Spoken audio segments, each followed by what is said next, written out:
some losses do not fit neatly into the kind of narrative that reality television usually builds around a person.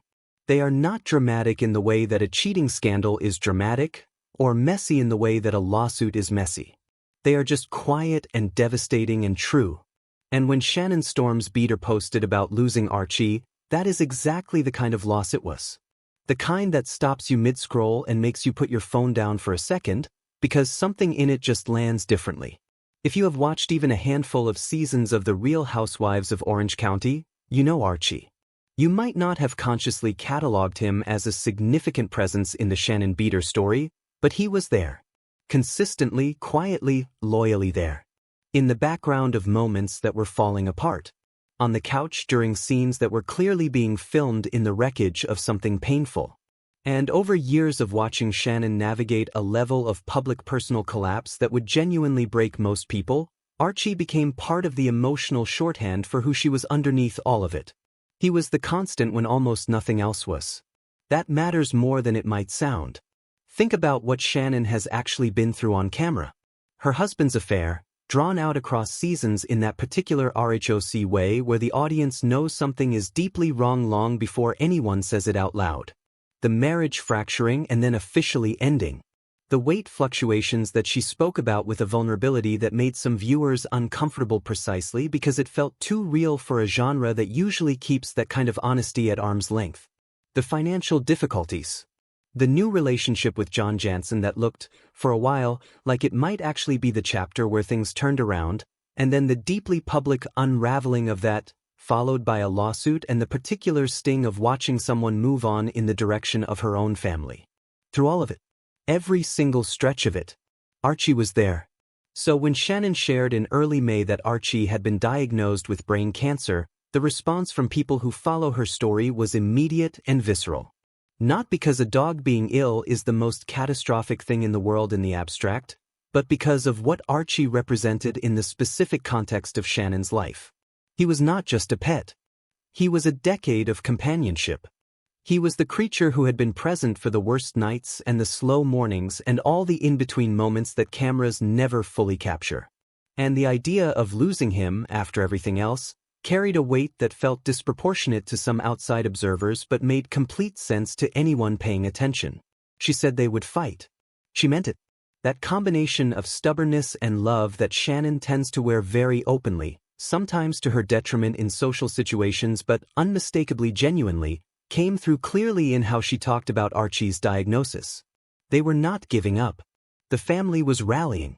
And for a brief window, it seemed like maybe the story would have a different ending. It did not. On May 14th, Shannon posted that RHOC was gone. He had passed on May 13th, a Wednesday, and the detail that sits with you, the detail that is almost too quietly devastating to process without pausing on it, is that her daughter Stella flew home from Paris to be with him. She was in Paris. She got on a plane. She came home to say goodbye to the dog who had grown up alongside her, who had been part of her family home during some of its most turbulent years.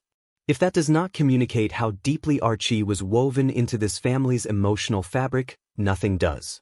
And Shannon's words when she shared the news were not performative in the way that public grief sometimes can be when it happens on social media.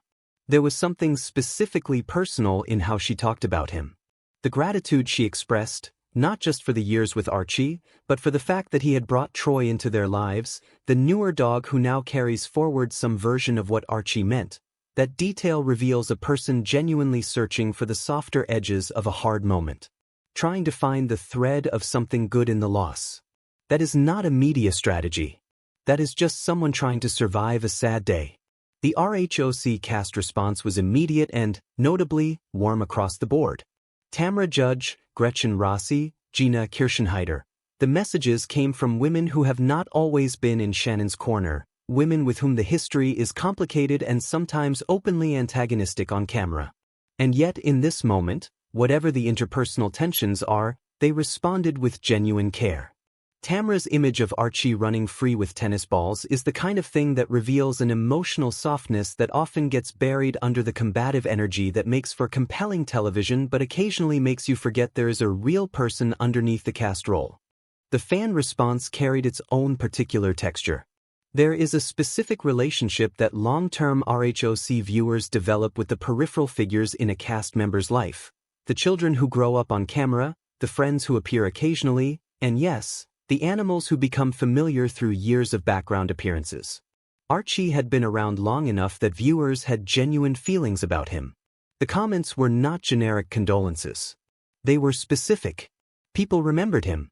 They talked about him by name, reflected on what he had meant in the context of Shannon's story, and expressed a grief that was real even if it was filtered through a parasocial relationship with a television personality. That dynamic is worth sitting with for a moment, because it says something interesting about what RHOC does at its best. When a show runs long enough and honestly enough, the audience starts caring about the actual human life rather than just the constructed drama. Archie's death lands hard for a lot of viewers because Shannon's story has landed hard for a lot of viewers. They have been watching her rebuild repeatedly from things that would justify walking away entirely. And Archie was always part of the rebuilding. He was part of the evidence that she was still standing. There is something else here that is easy to miss in the immediate emotional response to the loss itself. Season 20 of RHOC just wrapped filming. The 20th season, which is its own kind of milestone, and one Shannon was celebrating before this news came through. Which means Archie may well appear in that season.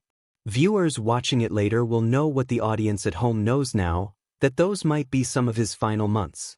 That is a strange, melancholy layer to add to a show that Shannon has poured so much of herself into, and it raises genuinely interesting questions about how the show handles that kind of retrospective grief in the edit. Will they acknowledge it? Will there be a tribute moment? How do you honor a dog's life within the framework of a Bravo franchise without it feeling exploitative, and how do you ignore it without it feeling dismissive? These are the kinds of quiet editorial decisions that production faces and audiences never really think about until they are suddenly thinking about nothing else. Shannon has Troy now. She mentioned him specifically, as if to close the loop gently, to remind herself and everyone watching that love does not end with loss. It redirects. It continues. And knowing Shannon, knowing the particular combination of resilience and emotional rawness that has defined her run on this show, she will find a way to carry both. The grief and the gratitude. The absence and the presence of what remains. What she is walking into, season 20 airing, the public processing of everything that happened this year, and now this loss sitting fresh underneath all of it, is a lot. It is genuinely a lot.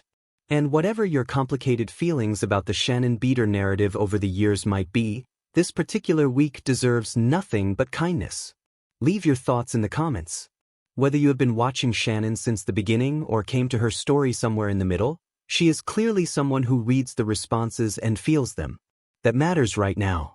And if this kind of deep dive commentary resonates with you, subscribe and stay close, because there is a lot more story left in this season, and we are going to be here for all of it.